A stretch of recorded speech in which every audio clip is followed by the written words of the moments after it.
et qui va me faire oublier ce que j'ai vécu. Tu penses que Dieu ne va pas t'exaucer? Il dit, tu penses que Dieu ne va pas t'exaucer? Il va t'exaucer. Il va bien t'exaucer. Et tu finiras tes jours dans la joie, dans le bonheur. En servant Dieu, en étant heureuse, épanouie et comblée. Je te dis la vérité. Il n'y a pas d'âge. Il n'y a pas d'âge qui dit que c'est bon, c'est bon. C'est pas bon. Parce que la Bible dit, attendez. On va prendre le passage. Toutefois dans le Seigneur, il n'est pas bon que l'homme soit seul, la femme soit seule. Tu vas prendre ce passage. Amen. Amen. On va le lire ensemble. Là, tu vas comprendre. Gloire à Jésus-Christ.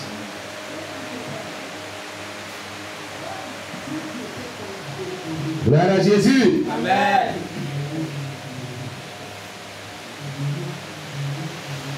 Dieu est merveilleux.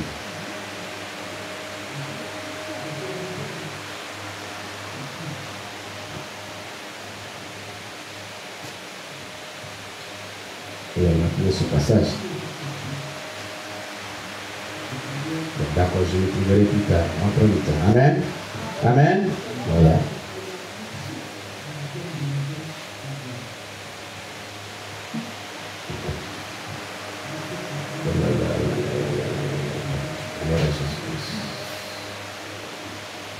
Toutefois dans le Seigneur.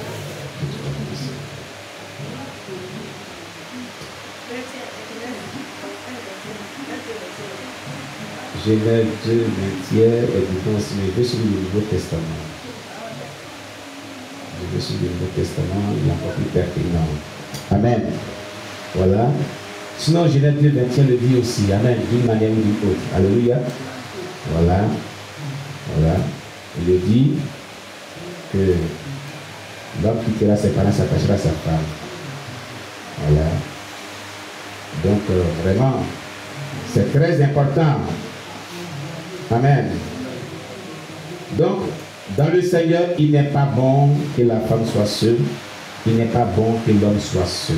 Alléluia. Voilà. C'est-à-dire, il faut qu'il y ait vraiment une compagne. Un mari, une femme. Amen. Oui, c'est ça. Très bien, c'est dans 1 Corinthiens 11. Voilà.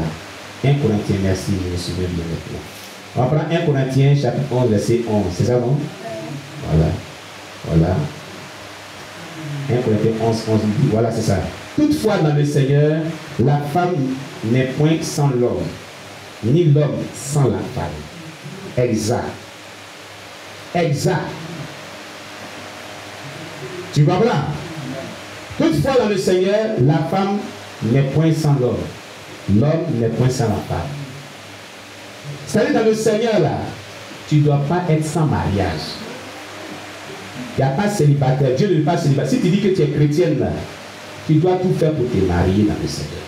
Si tu dis que tu es chrétien, tu dois tout faire pour te marier dans le Seigneur. Parce qu'il a dit, toutefois, dans le Seigneur, la femme n'est point sans l'homme, ni l'homme sans la femme. Car de même que la femme a été tirée de l'homme, de même que l'homme existe par la femme, et tout vient de Dieu. L'homme existe par la femme, c'est à quoi? C'est par le lieu des mariages que l'enfant vient. C'est pourquoi nous disons que dans le Seigneur, tu ne dois pas être seul. L'homme existe par la femme, et vraiment, les intimités, surtout dans le mariage, ce sont ces intimités-là que Dieu adresse. Amen. Amen.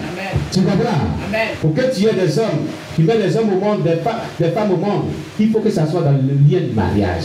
C'est pourquoi Dieu dit toutefois dans le Seigneur, l'homme est sans l'homme ne peut pas être sans la femme ne peut pas être sans l'homme. Ils doivent toujours ensemble. Alléluia. Amen. Tu comprends cela bien? Amen. Donc si jusque-là tu n'es pas encore marié, il faut refuser cela. Au nom de Jésus. Pour être dans cette volonté du Seigneur. Pour être dans cette volonté du Seigneur, il faut refuser le célibat. Tous les démons qui se posent à ton mariage, il faut les refuser au nom de Jésus. Amen. Il faut les combattre, les chasser de ta vie au nom de Jésus. Et rentre. Les démons qui te disent non, c'est plus la peine, tu as vu une vie comme ça, tu as des grands enfants, tu es ainsi âgé, tu as déjà connu des expériences de mariage, de vie de couple décevantes. Donc vraiment, Maintenant, trouvez-lui de la place, il y a de la place. Trouvez-lui de la place. Amen. Maintenant là, ta vie va rester comme cela. Non, non, non. Il faut maintenant que toi tu sois dans le Seigneur, tu te maries. Car dans sa volonté, il n'est pas bon que tu sois seul. Il n'est pas bon que la femme soit seule, l'homme soit seul. Dans le Seigneur, si ce n'est pas dans le Seigneur, c'est compréhensible. Tu ne comprends pas ce texte-là encore? Qui comprend pas cela? Qui comprend bien ce texte-là maintenant? Tu le comprends bien maintenant? Je vais bien l'expliquer. On dirait d'autres ne comprennent pas. Il n'est pas le doigt. Qui comprend le texte là? Pourquoi on gagne du temps? Qui ne comprend pas ce texte? On dit, il est dit, en effet, l'homme n'a pas été tiré de la femme, mais la femme a été tirée de l'homme. Et l'homme n'a pas été créé à cause de la femme, mais la femme a été créée à cause de l'homme. C'est pourquoi la femme, à cause des anges de Dieu, doit avoir sur la tête une marque de l'autorité dont elle dépend. On parlait là du voile de Dieu. Je vais bien réexpliquer pour que les gens comprennent bien. Comme Dieu me donne l'occasion, je vais l'expliquer. Amen. Les gens ont pris ce texte-là, ils l'ont mal interprété pour dire que la chevelure de la tête de la femme lui sont une voile, parce que c'est écrit dedans. Écoutez-moi très bien. Ce texte-là, il est très profond pour le comprendre. Amen. Il faut l'approcher avec une approche inductive. Il ne faut pas l'approcher ce que tu connais déjà. Laisse-le lui-même te parler. Je vais bien te l'expliquer. Amen. Je vais le relire pour que tu comprennes bien. Dans le verset 1 jusqu'au verset, je crois, 16 ou 18, je vais le lire, il est dit, soyez mes imitateurs comme je le suis moi-même de Christ. Je vous loue de ce que vous vous souvenez de moi à tous égards et de ce que vous retenez mes instructions telles que je vous les ai données. Je veux cependant que vous sachiez que Christ est le chef de tout homme, que l'homme est le chef de la femme et que Dieu est le chef de Christ. Donc il y a une hiérarchie, il y a un ordre que Dieu donne. Pourquoi Dieu donne cet ordre? C'est à cause de ce qu'il va dire par la suite. Vous m'avez? À cause de ce qui sera dit par la suite.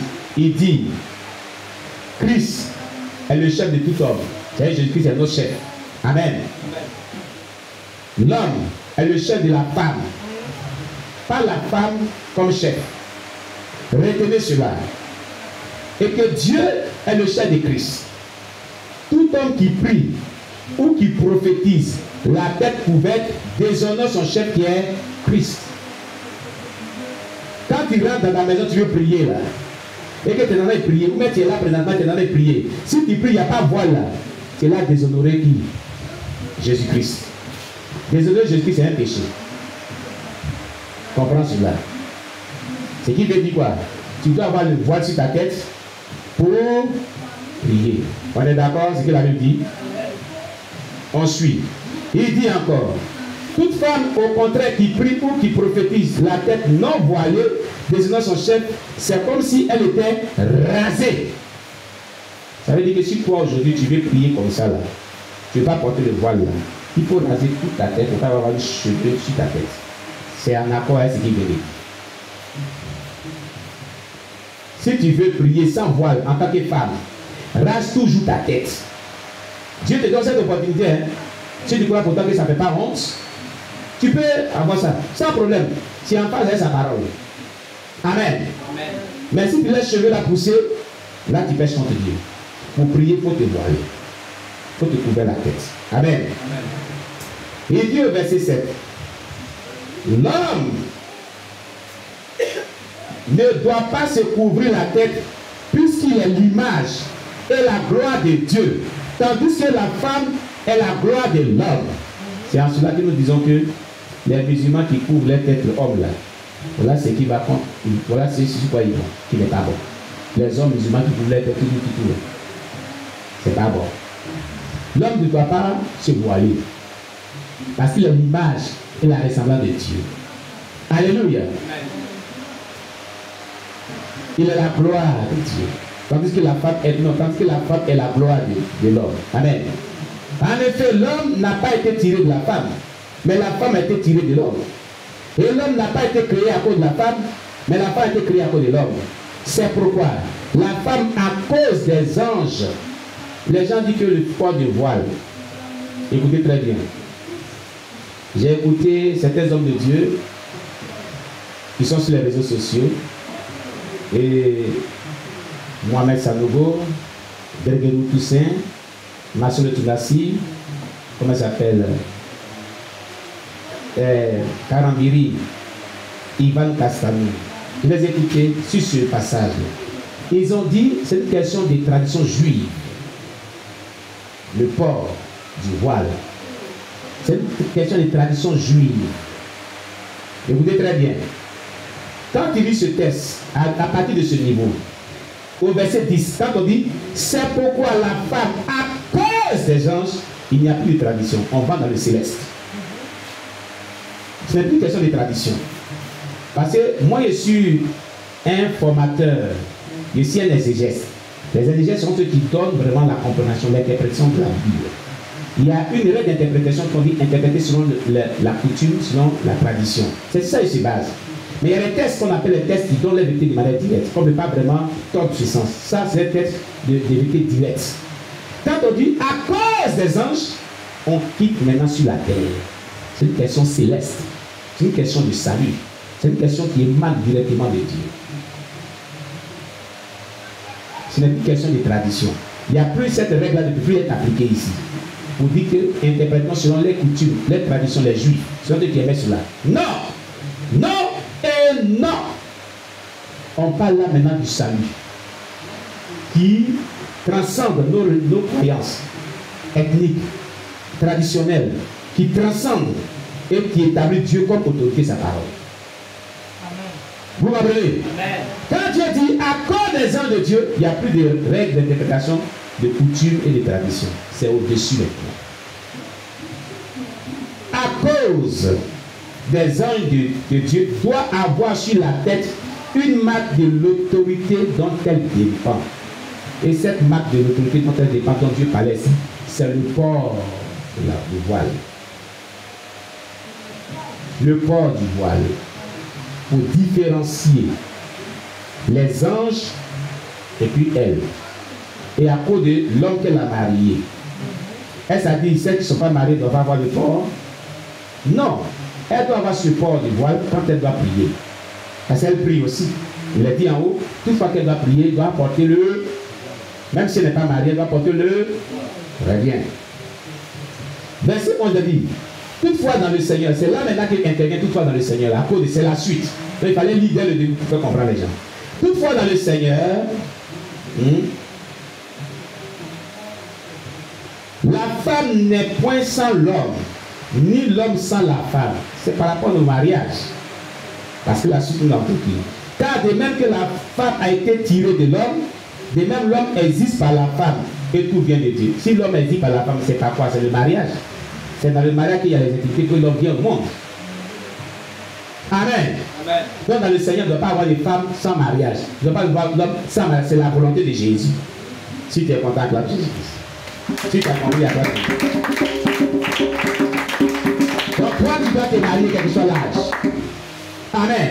Amen. Il a dit. Maintenant, il a dit, jugez au verset 13. Jugez-en vous-même. Est-il convenable qu'une femme prie Dieu sans être voilée? Cette question-là, on demande, est-ce que Dieu, là, quand on juge, est-ce que c'est convenable qu'une femme prie Dieu sans être voilée? Jugez-en vous-même. Oui ou non? C'est convenable? Est-ce que c'est convenable? Non. Avec tous ces détails-là, c'est qu'on vient de dire là. Est-ce que c'est convenable? Non. D'où vient qu'on dit, comme par la suite on dit que la chevelure lui fait un voile, donc elle ne doit pas porter voile. Déjà, c'est tout ce qu'on a dit à ce niveau, puis on pose cette question-là. Cette affaire dit que sa chevelure est un voile, donc elle ne doit pas mettre voile là. Ça n'a pas de sens. Ça n'a pas sa portée. Ça a du sens, mais ça n'a pas sa portée. Amen. Amen. Et puis Amen maintenant. Et Jésus-Christ. Amen. Amen. Gloire à Jésus-Christ. Il est dit par la suite. La nature, c'est là qu'il intervient les confusions. La nature elle-même ne vous enseigne-t-elle pas que c'est une chose que l'homme, c'est une honte pour l'homme de porter de longs cheveux? Un homme ne doit pas avoir de longs cheveux. C'est une honte. Amen. Mais que c'est une gloire que la femme d'emporter parce que la chevelure lui a été donnée comme voile.